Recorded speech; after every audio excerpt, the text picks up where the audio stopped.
Baik, bismillahirrahmanirrahim. Assalamualaikum warahmatullahi wabarakatuh. Selamat pagi, selamat siang, dan selamat sore semuanya. Melalui video kali ini, saya ingin membicarakan suatu topik mengenai pengelolaan laboratorium IPA, ya, yaitu tentang keselamatan dan keamanan laboratorium. Jadi kalau kita berbicara tentang laboratorium, sejenak kita bayangkan laboratorium itu suatu tempat yang menyediakan suatu fasilitas untuk melaksanakan kegiatan praktikum atau pembelajaran yang berbasis praktikum dengan aman, lancar, dan sesuai dengan tujuan, gitu ya. Jadi yang perlu Anda perhatikan atau yang perlu diperhatikan ketika seorang melakukan praktikum itu menyadari bahwa kegiatan yang dia lakukan itu pada hakikatnya demi pembelajaran dan keselamatan kerja, gitu ya. Nah, keselamatan kerja atau dari sisi keamanan ini eh, harus ditanamkan pada setiap orang yang terlibat atau setiap praktikan yang sedang melakukan kegiatan di laboratorium. Untuk menunjang keamanan dan keselamatan ini, maka dilakukan beberapa usaha ya. Jadi usaha-usaha untuk mencegah terjadinya kecelakaan atau meningkatkan keselamatan kerja itu bukan lagi suatu aturan yang ditempel di dinding laboratorium, melainkan sudah tertanam dalam hati setiap praktikan ya. Jadi dia menyadari bahwa setiap kegiatan yang dilakukan itu harus mempertimbangkan faktor-faktor keselamatan kerja. Baik dari keselamatan diri sendiri, teman atau orang lain, dan keselamatan peralatan yang digunakan. Gitu ya. Jadi ada beberapa usaha untuk menunjang atau meningkatkan keselamatan kerja ini, di antaranya adanya suatu tata tertib, ya. Kemudian tata tertib penggunaan ya kegiatan, kemudian memahami peralatan yang dia gunakan. Kalau seorang praktikan ingin melakukan percobaan tidak memahami alat atau bahannya, maka kemungkinan besar ada risiko terjadi kesalahan dan bisa mengakibatkan kecelakaan ya. Nah, kemudian di samping itu ada tata tertib, memahami alat dan bahan gitu ya. Kemudian ada larangan-larangan yang perlu dipahami ya. Kemudian ada tindakan-tindakan jika terjadi suatu kecelakaan. Mari kita lihat satu persatu. Yang pertama, ini kelengkapan yang harus ada ya ketika seseorang masuk ke dalam laboratorium. Ya, ini harus ada, yaitu jas laboratorium, masker, sarung tangan, kacamata, sepatu. Ini adalah bentuk usaha juga untuk menjaga keselamatan biar tidak terjadi kecelakaan. Jas laboratorium ini berfungsi untuk melindungi pakaian seorang praktikan di dalam melakukan kegiatan laboratorium. Ya, ya tentu saja agar tidak terkena bahan-bahan kimia, gitu ya, kontak langsung dengan bahan kimia. Kemudian melindungi pakaian yang ada di dalam, gitu ya. Nah, yang perlu diperhatikan lagi ketika Anda masuk ke laboratorium itu, berpakaianlah yang sederhana dan memudahkan bergerak. Jangan terlalu berpakaian yang berlebihan. Ya, jadi berpakaianlah yang mudah Anda bergerak mobilitasnya tinggi nanti. Nah, ini perlu didukung oleh pakaian yang mudah bergerak. Nah, kemudian masker ini saya yakin Anda sudah paham, ini untuk melindungi debu atau bahan kimia yang masuk ke dalam hidung gitu ya, atau mulut. Kemudian sarung tangan digunakan saat Anda melakukan suatu kegiatan dengan bahan kimia. Nah, sehingga tangan Anda tidak kontak langsung dengan bahan kimia tersebut. Ini kacamata. Nah, biasanya ini untuk melindungi adanya udara yang tercampur dengan bahan kimia biar tidak masuk ke mata ya. Kemudian sepatu atau alas yang terbuat dari bahan isolator atau bahan karet ya. Ini untuk melindungi kaki dari tumpahan bahan kimia. Di samping tumpahan bahan kimia, sepatu yang terbuat dari karet atau isolator ini ya untuk mencegah eh, terjadinya sengatan listrik ya. Misalnya terjadi kecelakaan, ada yang tersengat listrik itu kalau pakai sandal masih masih sedikit aman meskipun tetap ada shock ya ketika Anda tersengat listrik. Kemudian eh, yang kedua adalah salah satu usaha untuk meningkatkan keselamatan kerja itu dibuat suatu aturan ya, aturan penggunaan laboratorium IPA atau di sini adalah tata tertib. Nah, ini tata tertib ini mungkin tiap instansi itu berbeda-beda. Tapi ada patokan yang umum digunakan ya. Jadi di sini ada patokan dalam membuat tata tertib ya. Yang pertama harus melihat kedisiplinan waktu dalam melaksanakan kegiatan di laboratorium. Yang kedua, cara berpakaian. Ya, tadi harus ada kelengkapan. Cara bertutur kata biar tidak terjadi keributan di ruangan. Fokus ke pekerjaan. Nah, ini yang keempat adalah barang bawaan yang boleh dibawa masuk. Apa saja? Nah, ini berkaitan dengan efisiensi ruangan gitu ya. Kemudian mencuci tangan sebelum dan sudah praktikum berkaitan dengan kontaminasi dan kebersihan, sterilisasi gitu ya. Yang enam, prosedur peminjaman, pemakaian, dan pengembalian ya. Nah, ini berkaitan dengan inventaris, kemudian penggunaan alat praktikum sesuai dengan prosedur. Ini harus memperhatikan ini, mengenali semua jenis keselamatan kerja dan letaknya.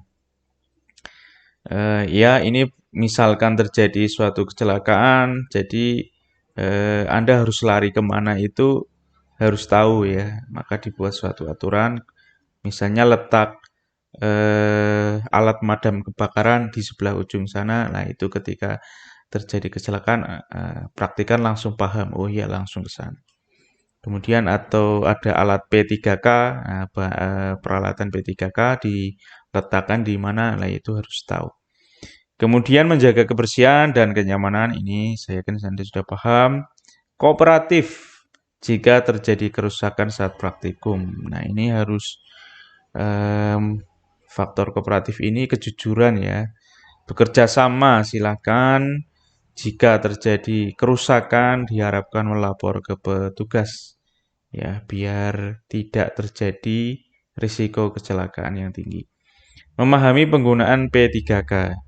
Jadi jika ada kecelakaan, tindakan yang pertama harus dilakukan itu apa saja harus dipahami. Kemudian ada beberapa larangan ya dalam melaksanakan kegiatan di laboratorium. Jadi larangan ini ya hampir sama dengan tata tertib, cuman ini lebih rinci, lebih ditekankan gitu ya, larangan-larangan ini lebih ditekankan atau yang bersifat pantangan ya. Misalnya satu, dilarang bekerja sendiri. Nah, tidak boleh bekerja sendiri dalam laboratorium. Minimal ada temannya satu, ya bisa teman kerja atau laboran atau asisten yang mengawasi. Dilarang bermain-main, dilarang makan, minum, apalagi merokok dalam laboratorium. Sangat berbahaya sekali. Kemudian dilarang buat keteledoran saat melakukan praktikum. Ini, poin 4 ini sangat penting sekali. Nah, ketika Anda, misalnya ada seorang praktikan itu, sebelum masuk ke lab itu seyogianya sudah paham apa yang akan dia lakukan. Ingin melakukan percobaan apa, alatnya apa saja. Nah, ini harus dipahami sehingga bisa mengurangi terjadinya keteledoran atau kesalahan. Dilarang berbohong, ya. Ini seperti tadi ya tentang apa kooperatif atau kerjasama, dilarang berbohong, harus bersikap jujur, ya penggunaan alatnya. Kemudian dilarang mengabaikan pakaian perlengkapan praktikum. Ini harus digunakan, jangan mengabaikan. Ini penting sekali perlengkapan praktikum. Dilarang memakai perhiasan, oke. Dilarang memakai sandal atau sepatu yang terbuka. Nah, harus tertutup ya, apalagi pakai hak tinggi. Nah, dilarang melakukan eksperimen sebelum mengetahui informasi alat dan bahan. Ya, ini jangan gegabah ketika melakukan percobaan, nyoba-nyoba alat, nyoba-nyoba bahan dicampur dengan bahan-bahan yang lain tanpa mengetahui spesifikasi dan karakteristik alat dan bahan. Bahaya gitu ya, apalagi kalau bahan-bahan kimia, itu tentu saja sangat berisiko gitu ya. Dilarang membiarkan rambut panjang terurai tanpa diikat. Oke, ini yang kalau ada mahasiswa yang rambutnya panjang ditegur, diikat. Nah, itu akan mengganggu ya, menghambat mobilitas praktikan. Dilarang mengambil atau membawa keluar alat tanpa izin guru atau laboran. Kemudian larangan penggunaan bahan kimia. Ya, jadi ada ini itu larangan lebih khusus ya berkaitan dengan alat dan bahan.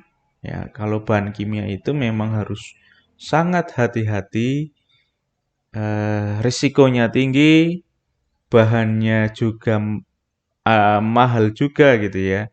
Nah, kalau juga ada bahan-bahan yang berbahaya ya, jangan dibuang sembarangan misalnya kayak gitu. Itu ada beberapa larangan yang harus ditekankan ketika melakukan aktivitas dengan bahan kimia ya. Yang pertama misalnya dilarang mengarahkan tabung reaksi ke wajah sendiri. Jadi ketika Anda mencampur bahan zat satu dengan zat yang lain, kemudian melakukan proses pengadukan, itu jangan ditempatkan pas ya, mengarahkan ke wajah. Itu berisiko. Ya, takutnya kalau bahan yang digunakan bahan-bahan yang berbahaya terhirup oleh hidung kita, nanti bisa masuk ke tubuh lah, itu bisa teracuni. Kemudian senyawa kimia tidak boleh sengaja dicium, dibawi ya, maksudnya itu sengaja dicium-cium gitu ya. Nah, itu jangan. Larutan kimia yang tumpah di atas meja segera dibersihkan. Larutan yang pekat diencerkan atau dinetralkan ya dengan bahan yang lain. Nah, misalnya kalau mau dibuang itu diencerkan dulu atau disimpan kemudian gitu ya. Senyawa atau zat kimia tertentu tidak boleh dicampur karena bisa terjadi reaksi yang dahsyat ya. Ini harus mengerti dulu kondisinya, spesifikasi bahaya dari zat kimia. Yang 6 adalah zat kimia yang sudah tertuang di dalam botol tidak boleh dikembalikan ke botol utamanya. Ini berkaitan dengan kontaminasi, terkontaminasi. Kemudian untuk mencegah terjadinya kecelakaan terhadap alat-alat peralatan praktikum, sebaiknya seorang praktikan itu memahami penggunaan alat dengan melihat buku manual, ya, atau biasanya kalau pembelian buku itu ada manual pekerjaan. Kalau Anda beli laptop misalnya, nah di situ ada manual guide gitu ya. Nah, di sini juga ada. Ya, setiap alat itu ada manual guide-nya. Baca dulu gitu ya. Nah, di sini yang pertama untuk menjaga keselamatan dan mengurangi risiko kecelakaan kerja, praktikan harus memahami penggunaan alat di dalam buku manual atau lembaran petunjuk gitu ya. Nah, manual penggunaan alat berisi tentang spesifikasi, fungsi, alatnya apa saja, komponennya, dan cara penggunaan atau pengoperasian alat. Nah, manual penggunaan alat ini biasanya berupa buku atau lembaran yang diterima saat pembelian atau bisa diunduh di website resminya. Ya, jadi misalnya Anda beli alat, ada seorang laporan nanti di sekolah beli alat, nah punya lembaran itu punya buku manual. Nah, misalkan hilang atau rusak, Anda bisa menanyakan websitenya apa, nanti bisa dilacak di website resmi. Atau kalau Anda misalnya alat itu sangat penting sekali, kemudian buku manual itu ingin semua guru memahaminya, maka bisa saja diperbanyak atau dikopi kemudian disebarkan. Itu lebih bagus. Kemudian buku manual pengguna alat bisa dibuat ulang atau direvisi ya. Ya, kadang ada ketika seorang praktikan atau laboran menggunakan alat itu secara terus-menerus ya, berpengalaman, maka mengerti ada bagian-bagian yang perlu ditambahkan dalam manual guide. Maka bisa direvisi ya. Nah, tentu saja ini berdasarkan pengalaman dan memahami risikonya ya. Nah, kemudian untuk menghindari rusak atau hilang manual alat disarankan di copy ya tadi ya untuk arsip. Kemudian ada beberapa alat kerja, alat keselamatan kerja ya. Ini sebenarnya sudah saya singgung di bagian pengelolaan alat dan bahan. Di dalamnya ada alat keselamatan kerja ya. Jadi ada alat keselamatan kerja yang sebagai alat bantu untuk menjaga keselamatan kerja. Ada tangki, jepit, statif, klem, benang, tali. Ya ini alat-alat bantu ya. Kemudian alat untuk keselamatan kerja setelah terjadi kecelakaan ada P3K, tisu, lap kering, lap basah, kemudian ada toolkit ya. Kemudian ada tabung pemadam kebakaran dan ada e-washer. Ya, ini e-washer bentuknya seperti ini untuk mencuci mata ketika terkena debu atau zat kimia. Ya. Kemudian setelah misalnya ada terjadi kecelakaan di dalam kegiatan laboratorium itu, ada beberapa tindakan pertolongan pertama pada kecelakaan atau P3K ya. Jadi pertolongan pertama pada kecelakaan dimaksudkan untuk memberikan perawatan darurat bagi korban sebelum pertolongan yang lebih lanjut diberikan oleh dokter. Jadi ini ketika pertama kali yang dilakukan ketika terjadi kecelakaan ya. Ini tindakan yang diambil dalam P3K tidak dimaksudkan untuk memberikan pertolongan sampai selesai. Jadi ini hanya tahap awal yang perlu dilakukan. Di sini ada beberapa contoh kecelakaan-kecelakaan yang sering terjadi di laboratorium IPA. Mungkin karena kan kita nggak tahu ya kecelakaan bentuknya kayak apa. Nah ini beberapa tindakan yang harus dilakukan yang sering terjadi ya. Misalnya luka bakar akibat zat kimia. Yang pertama bisa dibersihkan dengan kapas, dicuci dengan air yang mengalir, cuci dengan 1% NaCO3, kemudian dicuci lagi, dikeringkan, baru dibeli salep ikan ini ya, salep levetran itu. Nah, kemudian luka bakar akibat zat basah. Ya, dibersihkan, dicuci, air mengalir, kemudian dicuci dengan asam asetat dengan konsentrasi 1%, cuci dengan air, keringkan, dan diberi salep bur, dan dibalut dengan perban atau ditutup ya. Kemudian di sini ada logam natrium, ini biasanya kalau dengan uap air bisa terbakar ya. Kulit kita itu kecenderungannya ada keringat ya, maka kalau ada natrium nempel itu bisa tersengat gitu ya. Jadi kulit dicuci dengan air yang mengalir, kemudian diberi 1% asam asetat, dicuci ya, kemudian dikeringkan baru diberi salep. Ya, ini adalah contoh-contoh eh, apa kecelakaan atau luka yang sering dijumpai. Ya, oke, silakan dipahami. Kemudian sikap saat melaksanakan tindakan P3K. Jadi kecelakaan biasanya datang ketika kita tidak siap menghadapinya. Ujuk-ujuk gitu ya istilahnya kayak gitu. Kekagetan yang ditimbulkan oleh peristiwa mendadak itu memunculkan rasa panik, ya, grogi, takut, ya. Nah, oleh karena itu ada beberapa hal yang harus diperhatikan dalam melakukan tindakan, ya. Satu, jangan panik, tidak berarti boleh lamban. Slow tapi tenang, kerja efektif, tepat, cekatan gitu ya. Pokoknya jangan panik, jangan grogi.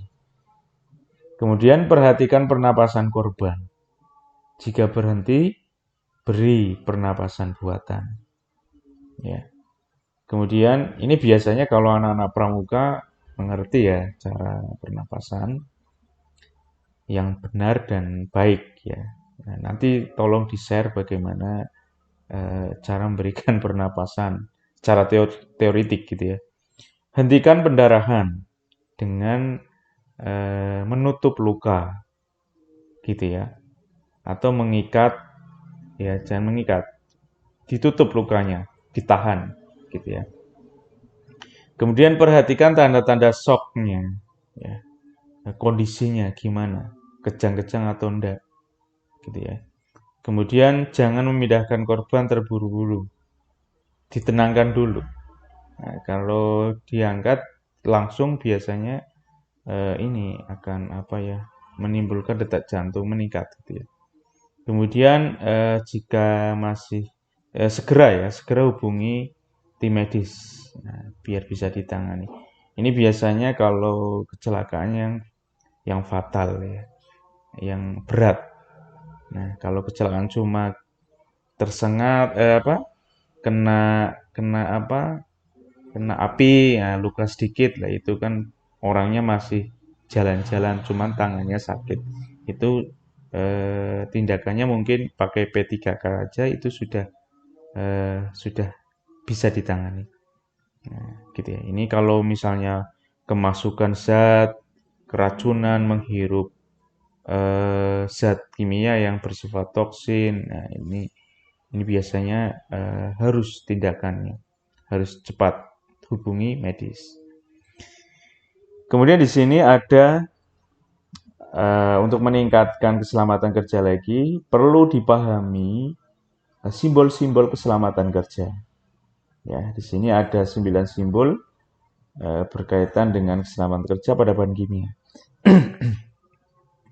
Ini ada simbol seperti ini. Jadi simbol bahan kimia itu sudah ada regulasi secara universal. Ya, dalam membuat gambar itu menggunakan warna hitam, backgroundnya orange, gitu ya.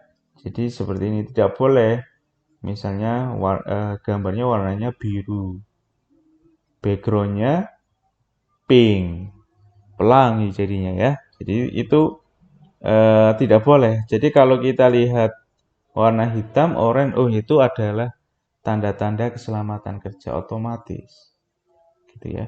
Misalnya ada gambar seperti ini artinya mudah meledak bahannya. Kalau ini mudah teroksidasi, mudah terbakar, sangat mudah terbakar. Ada tanda plus di sini. Nah, ini toksin bersifat racun. Nah, ini sangat beracun. Ini iritasi bersifat korosif. Nah, ini mencemari lingkungan atau bahaya bagi lingkungan. Gitu ya. Nah, mungkin itu saja yang dapat saya berikan pemahaman mengenai keselamatan kerja. Sekian dari saya. Assalamualaikum warahmatullahi wabarakatuh.